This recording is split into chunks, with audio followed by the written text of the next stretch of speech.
부처님의 핵심 가르침이 담긴 법구경 중에서 특별히 분노품과 악행품에 대해 이야기 나누려고 합니다.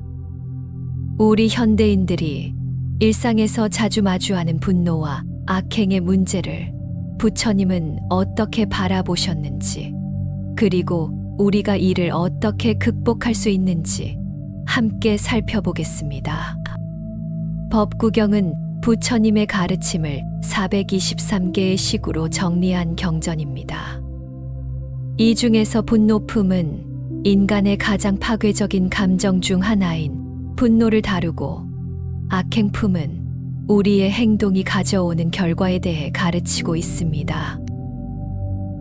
오늘날처럼 복잡하고 경쟁적인 사회에서 이 두 가지 주제는 우리에게 더욱 중요한 의미를 가집니다.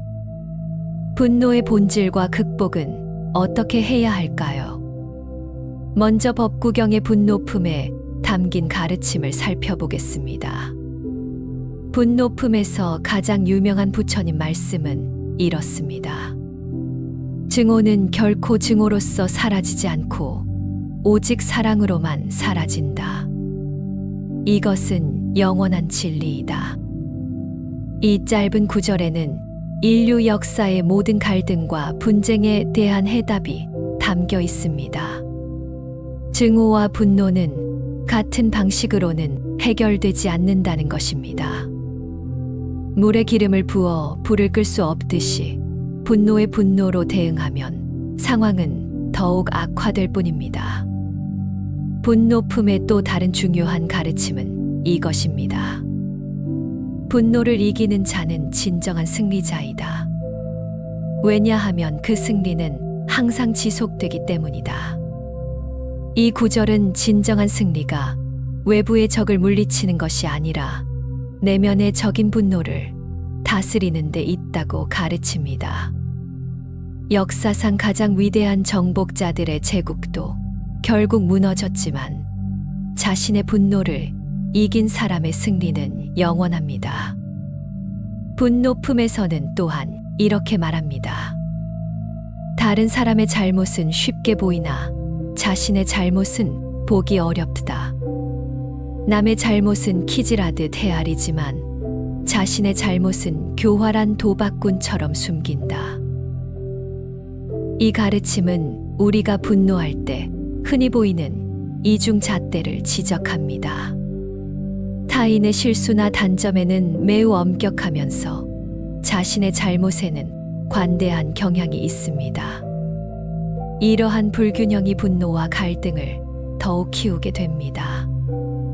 법구경의 가르침이 현실에서 어떻게 적용되는지 몇 가지 사례를 통해 살펴보겠습니다.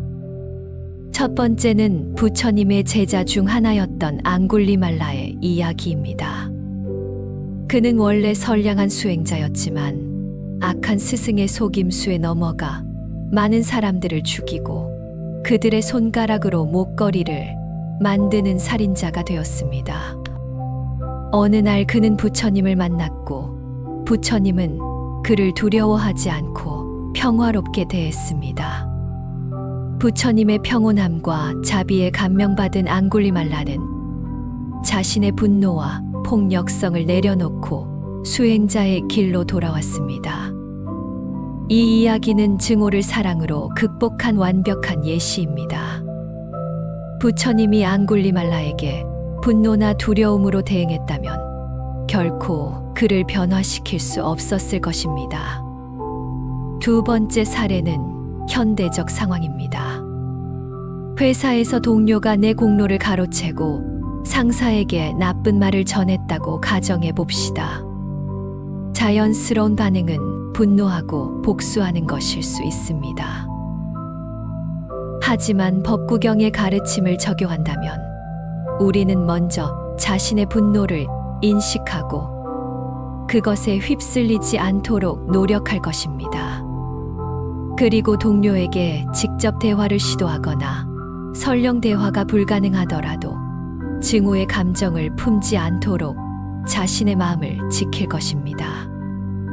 놀랍게도 이러한 접근법은 종종 갈등을 완화하고 심지어 관계를 개선하는 결과를 가져옵니다. 현대 사회에서 분노 다스리기를 어떻게 하면 좋을까요? 오늘날 우리는 그 어느 때보다 많은 분노 유발요인에 노출되어 있습니다. 소셜 미디어의 혐오 발언, 정치적 양극화, 교통체증, 직장 스트레스. 이런 환경에서 분노를 다스리는 것은 더욱 어려워졌습니다. 법구경의 가르침을 현대적 상황에 적용하기 위한 몇 가지 방법을 소개하겠습니다. 마음챙김, 명상. 하루에 10분이라도 조용히 앉아 자신의 호흡과 감정을 관찰합니다. 분노가 일어날 때 그것을 알아차리고 반응하기 전에 잠시 멈추는 습관을 기릅니다. 자비 명상. 부처님이 가르친 자비 명상은 모든 존재에게 행복과 평화를 바라는 명상법입니다. 모든 존재가 행복하기를, 모든 존재가 고통에서 벗어나기를 과 같은 문구를 마음속으로 반복하며 자비심을 키웁니다. 특히 자신에게 분노를 일으키는 사람에게도 이러한 자비의 마음을 보내보세요. 관점 바꾸기. 당신을 화나게 한 사람의 입장에서 생각해 봅니다. 그들은 왜 그런 행동을 했을까요? 어쩌면 그들도 고통받고 있거나 자신만의 어려움이 있을 수 있습니다. 분노 일기 쓰기. 분노가 일어날 때 그 감정을 글로 표현해 봅니다. 무엇이 당신을 화나게 했는지, 그 순간 어떤 생각이 들었는지, 신체적으로는 어떤 반응이 일어났는지 관찰하고 기록합니다. 이렇게 하면 분노를 객관적으로 바라볼 수 있게 됩니다. 감사 연습. 매일 감사한 것 3가지를 떠올리는 습관을 들입니다. 감사는 분노의 자연스러운 해독제입니다. 법구경에서 분노품의 마지막 가르침은 이렇습니다. 분노를 버리고 자만을 버리며 모든 속박을 벗어나라. 집착 없이 형상물질적인 것에 얽매이지 않는 자는 고통이 따르지 않는다. 이 가르침은 분노를 다스리는 궁극적인 방법이 집착과 자아에 대한 집착에서 벗어나는 것임을 알려줍니다. 우리가 나와 내 것이라는 관념에 덜 집착할수록 분노할 일도 줄어들게 됩니다. 악행품, 행동의 결과와 책임. 이제 법구경의 악행품으로 넘어가겠습니다. 악행품은 우리 행동의 결과에 대해 가르치며 어떻게 선한 행동을 통해 더 나은 삶을 살 수 있는지 알려줍니다. 악행품의 대표적인 가르침은 이것입니다. 악행을 가볍게 여기지 말라. 그것이 나에게 돌아오지 않으리라고. 물방울이 모여 물병을 채우듯 어리석은 자는 조금씩 악으로 가득 차게 된다. 이 구절은 작은 악행도 무시하지 말라고 경고합니다. 사소한 거짓말, 작은 부정직함, 가벼운 악담, 이런 것들이 쌓이면 결국 우리의 성격과 운명을 형성하게 됩니다. 마치 매일 조금씩 저축하면 큰 금액이 되듯이 작은 악행도 모이면 큰 영향을 미칩니다. 또 다른 중요한 가르침은 이것입니다. 서둘러 선을 행하고 악에서 마음을 멀리하라. 선행을 게을리하면 마음은 악을 즐기게 된다. 이 구절은 선행의 실천이 게을러지면 자연스럽게 악한 생각과 행동이 자리 잡게 된다고 경고합니다. 마치 정원의 잡초를 방치하면 결국 정원 전체를 뒤덮게 되는 것과 같습니다. 악행품에서는 또한 이렇게 말합니다. 자신이 행한 악행은 자신에게 돌아온다. 돌을 갈아 만든 가루가 다시 돌에게 날아가듯이 이 가르침은 카메의 법칙을 간결하게 설명합니다. 우리가 행한 모든 것은 결국 어떤 형태로든 우리에게 돌아온다는 것입니다. 이는 신의 심판이나 벌이 아니라 원인과 결과의 자연스러운 법칙입니다. 법구경의 악행품 가르침이 어떻게 실제 삶에 적용되는지 살펴보겠습니다. 첫 번째 사례는 부처님 시대의 대바다타 이야기입니다. 그는 부처님의 사촌이자 제자였지만 질투와 권력욕으로 인해 여러 차례 부처님을 해치려 했습니다. 산에서 바위를 굴려 부처님을 다치게 하려 했고 술 취한 코끼리를 부처님에게 보내기도 했습니다. 하지만 그의 모든 시도는 실패했고 결국 그의 악행은 자신에게 돌아와 땅이 갈라져 그를 삼켰다고 전해집니다. 이 이야기는 문자 그대로의 사실보다는 악행의 결과가 필연적으로 행위자에게 돌아온다는 교훈을 상징적으로 보여줍니다. 두 번째 현대적 사례로 직장에서 성공하기 위해 동료를 험담하고 속이는 사람을 생각해 봅시다. 단기적으로는 승진이나 이득을 얻을 수 있을지 모르지만 장기적으로는 신뢰를 잃고 고립될 가능성이 높습니다. 게다가 거짓말과 속임수는 자신의 내면에도 부정적인 영향을 미쳐 불안과 죄책감을 가중시킵니다. 반면 정직하고 성실하게 일하는 사람은 시간이 걸리더라도 신뢰와 존경을 얻게 되고 내면의 평화도 유지할 수 있습니다. 현대 사회에서 악행 피하기. 현대 사회는 많은 윤리적 딜레마를 제시합니다. 경쟁이 치열하고 성공에 대한 압박이 크며 즉각적인 만족을 추구하는 문화 속에서 악행을 피하는 것은 쉽지 않습니다. 법구경의 가르침을 현대적 상황에 적용하는 방법을 알아보겠습니다. 디지털 윤리 지키기. 온라인에서의 행동도 실제 행동과 마찬가지로 중요합니다. 소셜미디어에서 가짜 정보를 퍼뜨리거나 남을 비방하는 댓글을 다는 것도 악행입니다. 디지털 공간에서도 진실하고 존중하는 태도를 유지하세요. 소비 윤리 실천하기. 우리가 구매하는 제품들이 어떻게 만들어지는지 관심을 가집니다. 환경을 파괴하거나 노동자를 착취하는 기업의 제품을 피하고 윤리적으로 생산된 제품을 선택하는 것도 선행의 한 형태입니다. 일상의 선행 습관화하기. 매일 작은 선행을 실천합니다. 문을 잡아주기, 웃으며 인사하기, 필요한 사람에게 도움 주기 등 작은 친절이 모여 세상을 바꿉니다. 정직한 커뮤니케이션. 거짓말이나 과장을 피하고 정직하게 소통합니다. 때로는 불편한 진실을 말하는 것이 장기적으로는 더 좋은 결과를 가져옵니다. 마음의 의도 살피기. 행동뿐만 아니라 그 행동의 의도도 중요합니다. 선한 의도로 한 행동이라도 결과가 나쁠 수 있고 그 반대도 가능합니다. 자신의 의도를 항상 살펴보고 순수한 동기로 행동하도록 노력합니다. 악행품의 마지막 가르침은 이렇습니다. 쉽게 보이는 것이 선행이 아니다. 어려운 것이 선행이다. 악행은 쉽게 할 수 있기 때문이다.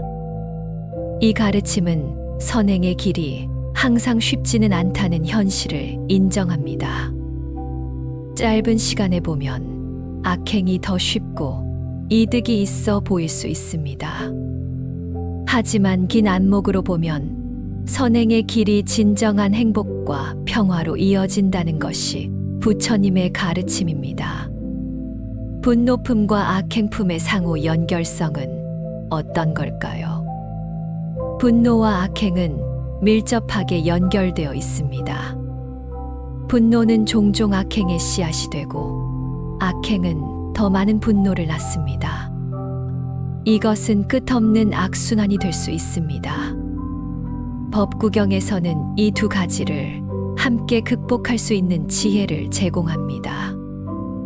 누가 당신을 해쳤다고 해서 분노하지 말라. 분노에서 벗어나 평화롭게 살아라.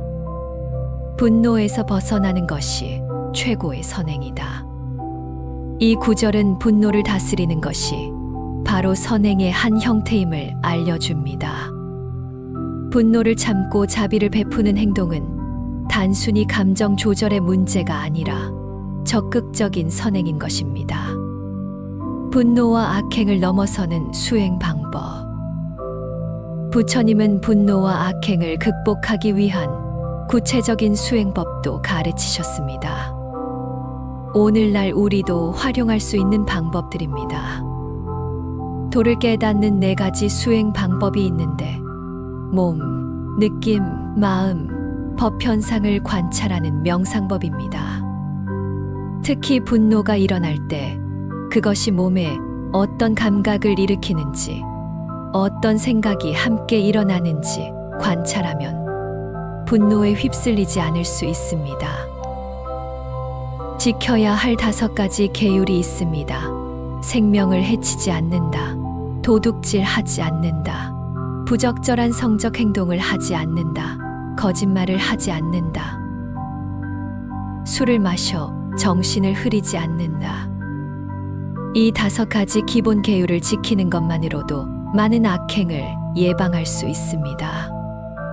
지혜를 깨닫기 위한 7가지 마음 챙김, 진리를 분별함, 노력, 기쁨, 평온, 집중, 평정의 7가지 깨달음의 요소를 개발하는 수행입니다.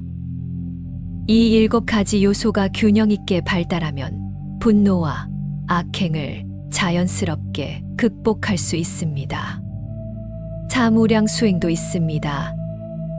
자애, 모든 존재에 대한 사랑, 연민, 고통받는 이들에 대한 연민, 동락, 타인의 행복에 함께 기뻐함, 평정, 모든 상황에 대한 평온함에 4가지 무량한 마음을 개발하는 수행입니다. 특히 자애 명상은 분노의 직접적인 해독제입니다. 일상 속 알아차림, 하루 중 일상적인 활동 걷기, 먹기, 말하기 등을 할 때도 지속적으로 알아차림을 유지합니다. 이러한 습관은 분노가 일어나거나 악행을 저지르려는 순간에 자동적으로 멈추고 생각할 수 있는 힘을 길러줍니다. 법구경의 분노품과 악행품이 우리 현대인들에게 전하는 핵심 메시지는 무엇일까요? 첫째, 분노와 악행은 피할 수 없는 인간의 조건이지만 그것에 지배당할 필요는 없다는 것입니다. 우리는 수행과 훈련을 통해 이러한 부정적인 감정과 행동 패턴을 변화시킬 수 있습니다. 둘째, 우리의 행동에는 결과가 따른다는 것입니다. 이것은 단순한 보상과 처벌이 아니라 우리가 행한 것이 우리의 성격과 미래 경험을 형성한다는 심오한 진리입니다. 셋째, 진정한 행복은 외부 조건이 아닌 내면의 평화에서 온다는 것입니다. 분노를 다스리고 선행을 쌓는 삶은 결국 가장 지속 가능한 행복으로 이어집니다. 현대 심리학 연구도 이러한 부처님의 가르침을 뒷받침합니다. 분노를 억누르는 것보다 알아차리고 수용하는 것이 더 효과적이라는 것. 작은 습관들이 모여 큰 성격 변화를 만든다는 것. 이타적 행동이 행위자 자신에게도 행복을 가져온다는 것 등이 과학적으로 입증되고 있습니다. 우리가 부처님의 분노품과 악행품에서 배운 지혜를 일상에 적용한다면 우리의 삶과 주변 세계는 조금씩 변화할 것입니다. 하루아침에 모든 분노와 악행이 사라지지는 않겠지만 지속적인 노력과 수행을 통해 우리는 점점 더 평화롭고 자비로운 존재가 될 수 있습니다. 법구경의 마지막 메시지로 오늘의 나눔을 마무리하겠습니다. 오늘부터 시작하라. 내일은 너무 늦을 수 있다. 지금 이 순간 당신의 분노를 알아차리고 선행을 행하라.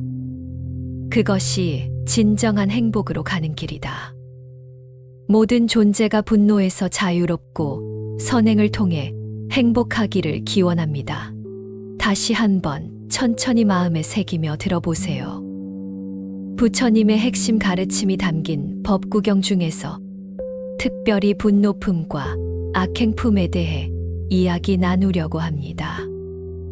우리 현대인들이 일상에서 자주 마주하는 분노와 악행의 문제를 부처님은 어떻게 바라보셨는지, 그리고 우리가 이를 어떻게 극복할 수 있는지 함께 살펴보겠습니다. 법구경은 부처님의 가르침을 423개의 식으로 정리한 경전입니다. 이 중에서 분노품은 인간의 가장 파괴적인 감정 중 하나인 분노를 다루고, 악행품은 우리의 행동이 가져오는 결과에 대해 가르치고 있습니다. 오늘날처럼 복잡하고 경쟁적인 사회에서 이 두 가지 주제는 우리에게 더욱 중요한 의미를 가집니다. 분노의 본질과 극복은 어떻게 해야 할까요? 먼저 법구경의 분노품에 담긴 가르침을 살펴보겠습니다. 분노품에서 가장 유명한 부처님 말씀은 이렇습니다. 증오는 결코 증오로서 사라지지 않고 오직 사랑으로만 사라진다. 이것은 영원한 진리이다. 이 짧은 구절에는 인류 역사의 모든 갈등과 분쟁에 대한 해답이 담겨 있습니다. 증오와 분노는 같은 방식으로는 해결되지 않는다는 것입니다.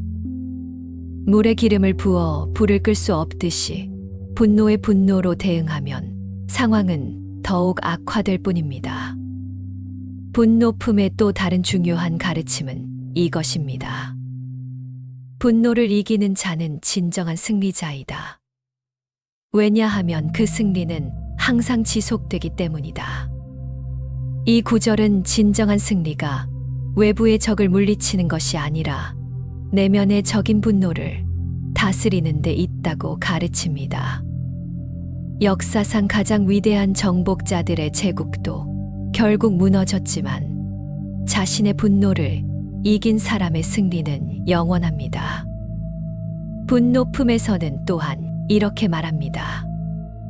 다른 사람의 잘못은 쉽게 보이나 자신의 잘못은 보기 어렵다.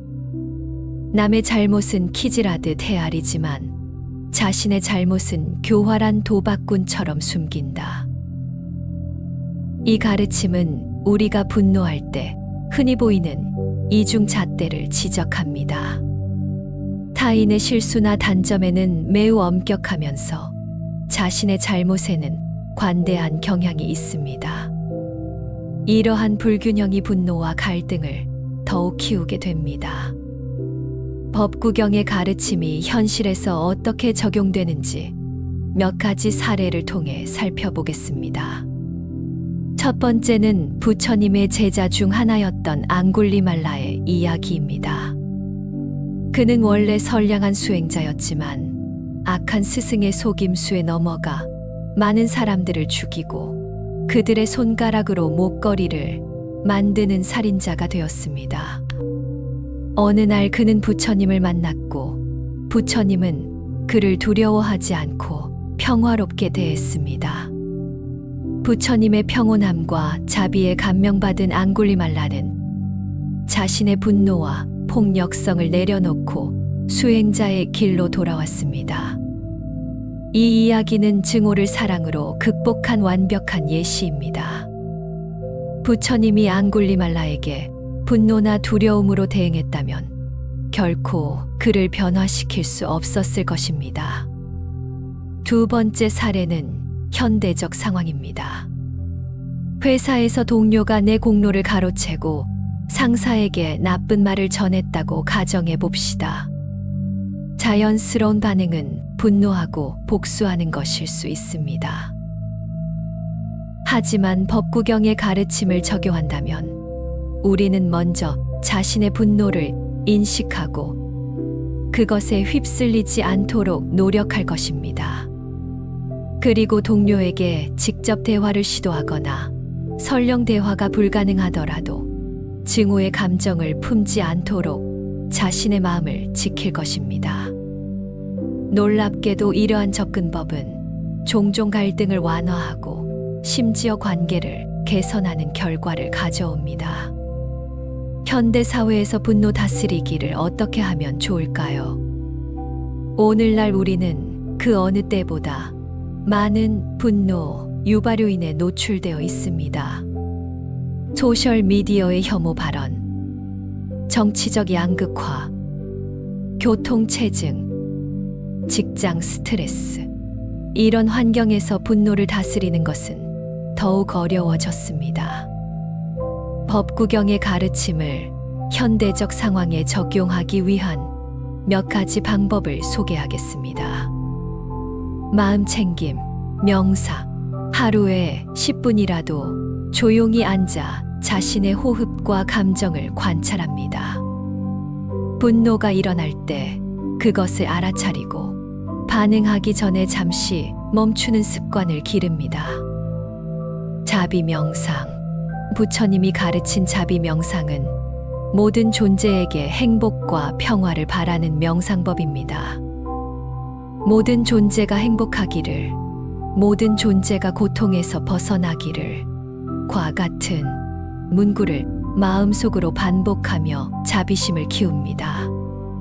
특히 자신에게 분노를 일으키는 사람에게도 이러한 자비의 마음을 보내보세요. 관점 바꾸기. 당신을 화나게 한 사람의 입장에서 생각해 봅니다. 그들은 왜 그런 행동을 했을까요? 어쩌면 그들도 고통받고 있거나 자신만의 어려움이 있을 수 있습니다. 분노 일기 쓰기. 분노가 일어날 때 그 감정을 글로 표현해 봅니다. 무엇이 당신을 화나게 했는지, 그 순간 어떤 생각이 들었는지, 신체적으로는 어떤 반응이 일어났는지 관찰하고 기록합니다. 이렇게 하면 분노를 객관적으로 바라볼 수 있게 됩니다. 감사 연습. 매일 감사한 것 3가지를 떠올리는 습관을 들입니다. 감사는 분노의 자연스러운 해독제입니다. 법구경에서 분노품의 마지막 가르침은 이렇습니다. 분노를 버리고 자만을 버리며 모든 속박을 벗어나라. 집착 없이 형상물질적인 것에 얽매이지 않는 자는 고통이 따르지 않는다.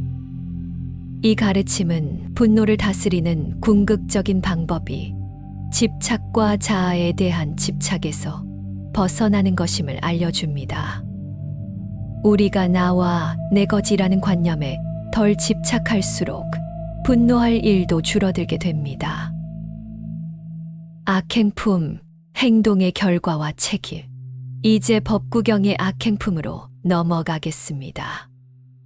악행품은 우리 행동의 결과에 대해 가르치며 어떻게 선한 행동을 통해 더 나은 삶을 살 수 있는지 알려줍니다. 악행품의 대표적인 가르침은 이것입니다. 악행을 가볍게 여기지 말라. 그것이 나에게 돌아오지 않으리라고. 물방울이 모여 물병을 채우듯 어리석은 자는 조금씩 악으로 가득 차게 된다. 이 구절은 작은 악행도 무시하지 말라고 경고합니다.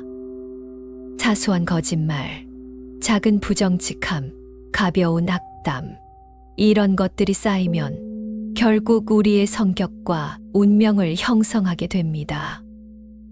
마치 매일 조금씩 저축하면 큰 금액이 되듯이 작은 악행도 모이면 큰 영향을 미칩니다. 또 다른 중요한 가르침은 이것입니다. 서둘러 선을 행하고 악에서 마음을 멀리하라. 선행을 게을리하면 마음은 악을 즐기게 된다. 이 구절은 선행의 실천이 게을러지면 자연스럽게 악한 생각과 행동이 자리 잡게 된다고 경고합니다. 마치 정원의 잡초를 방치하면 결국 정원 전체를 뒤덮게 되는 것과 같습니다. 악행품에서는 또한 이렇게 말합니다.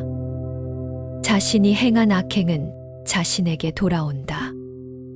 돌을 갈아 만든 가루가 다시 돌에게 날아가듯이 이 가르침은 카르마의 법칙을 간결하게 설명합니다. 우리가 행한 모든 것은 결국 어떤 형태로든 우리에게 돌아온다는 것입니다. 이는 신의 심판이나 벌이 아니라 원인과 결과의 자연스러운 법칙입니다.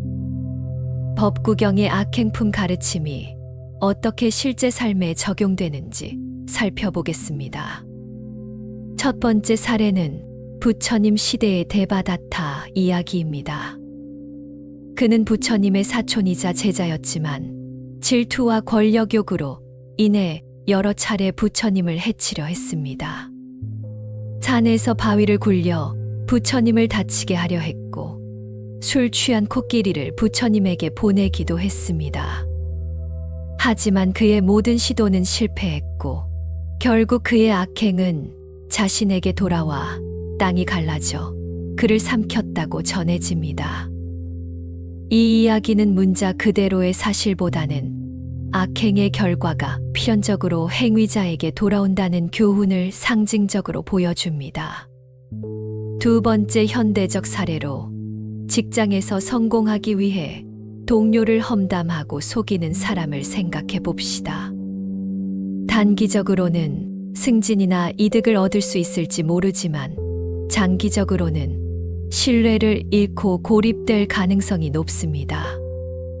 게다가 거짓말과 속임수는 자신의 내면에도 부정적인 영향을 미쳐 불안과 죄책감을 가중시킵니다. 반면 정직하고 성실하게 일하는 사람은 시간이 걸리더라도 신뢰와 존경을 얻게 되고 내면의 평화도 유지할 수 있습니다. 현대 사회에서 악행 피하기. 현대 사회는 많은 윤리적 딜레마를 제시합니다. 경쟁이 치열하고 성공에 대한 압박이 크며 즉각적인 만족을 추구하는 문화 속에서 악행을 피하는 것은 쉽지 않습니다. 법구경의 가르침을 현대적 상황에 적용하는 방법을 알아보겠습니다. 디지털 윤리 지키기. 온라인에서의 행동도 실제 행동과 마찬가지로 중요합니다. 소셜미디어에서 가짜 정보를 퍼뜨리거나 남을 비방하는 댓글을 다는 것도 악행입니다. 디지털 공간에서도 진실하고 존중하는 태도를 유지하세요. 소비 윤리 실천하기. 우리가 구매하는 제품들이 어떻게 만들어지는지 관심을 가집니다. 환경을 파괴하거나 노동자를 착취하는 기업의 제품을 피하고 윤리적으로 생산된 제품을 선택하는 것도 선행의 한 형태입니다. 일상의 선행 습관화하기. 매일 작은 선행을 실천합니다. 문을 잡아주기, 웃으며 인사하기, 필요한 사람에게 도움 주기 등 작은 친절이 모여 세상을 바꿉니다. 정직한 커뮤니케이션. 거짓말이나 과장을 피하고 정직하게 소통합니다. 때로는 불편한 진실을 말하는 것이 장기적으로는 더 좋은 결과를 가져옵니다. 마음의 의도 살피기. 행동뿐만 아니라 그 행동의 의도도 중요합니다. 선한 의도로 한 행동이라도 결과가 나쁠 수 있고 그 반대도 가능합니다. 자신의 의도를 항상 살펴보고 순수한 동기로 행동하도록 노력합니다.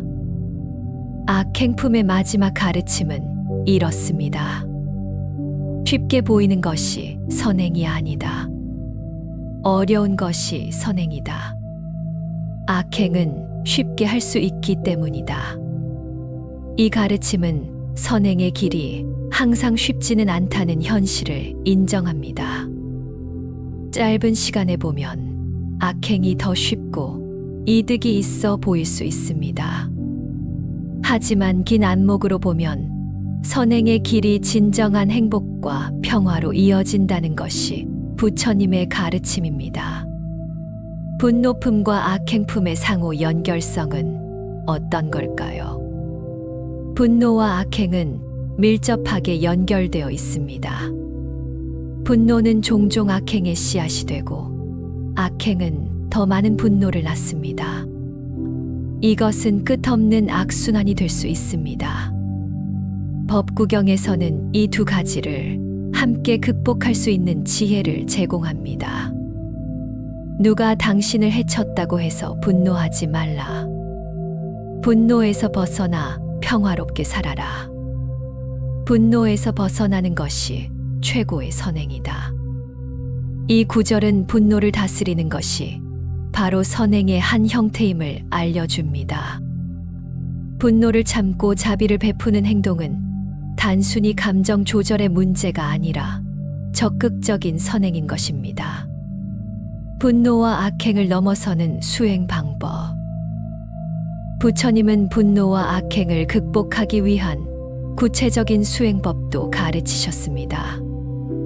오늘날 우리도 활용할 수 있는 방법들입니다. 도를 깨닫는 4가지 수행 방법이 있는데 몸, 느낌, 마음, 법 현상을 관찰하는 명상법입니다. 특히 분노가 일어날 때 그것이 몸에 어떤 감각을 일으키는지, 어떤 생각이 함께 일어나는지 관찰하면 분노에 휩쓸리지 않을 수 있습니다.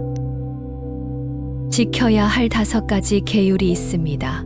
생명을 해치지 않는다. 도둑질하지 않는다. 부적절한 성적 행동을 하지 않는다. 거짓말을 하지 않는다. 술을 마셔 정신을 흐리지 않는다. 이 5가지 기본 계율을 지키는 것만으로도 많은 악행을 예방할 수 있습니다.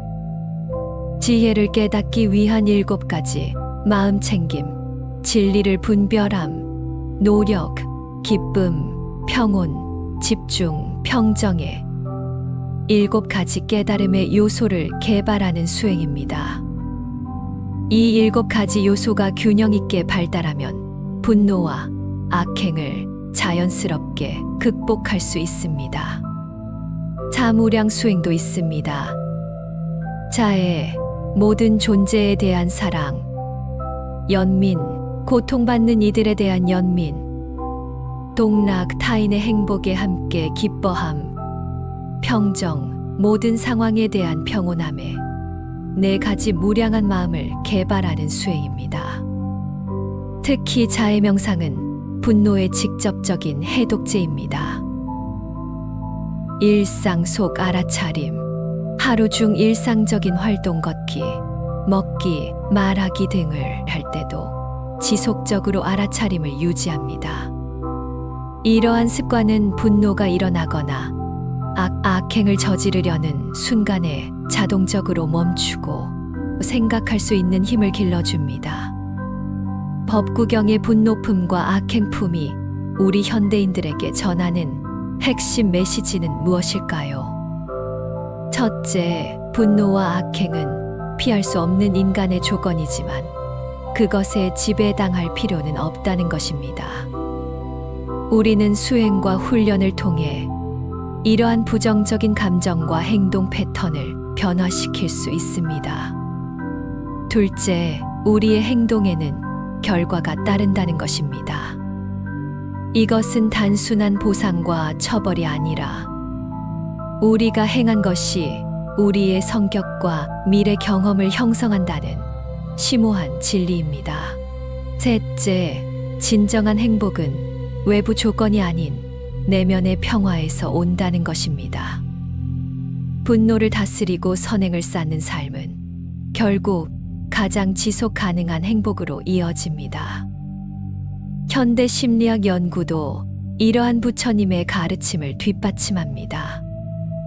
분노를 억누르는 것보다 알아차리고 수용하는 것이 더 효과적이라는 것. 작은 습관들이 모여 큰 성격 변화를 만든다는 것.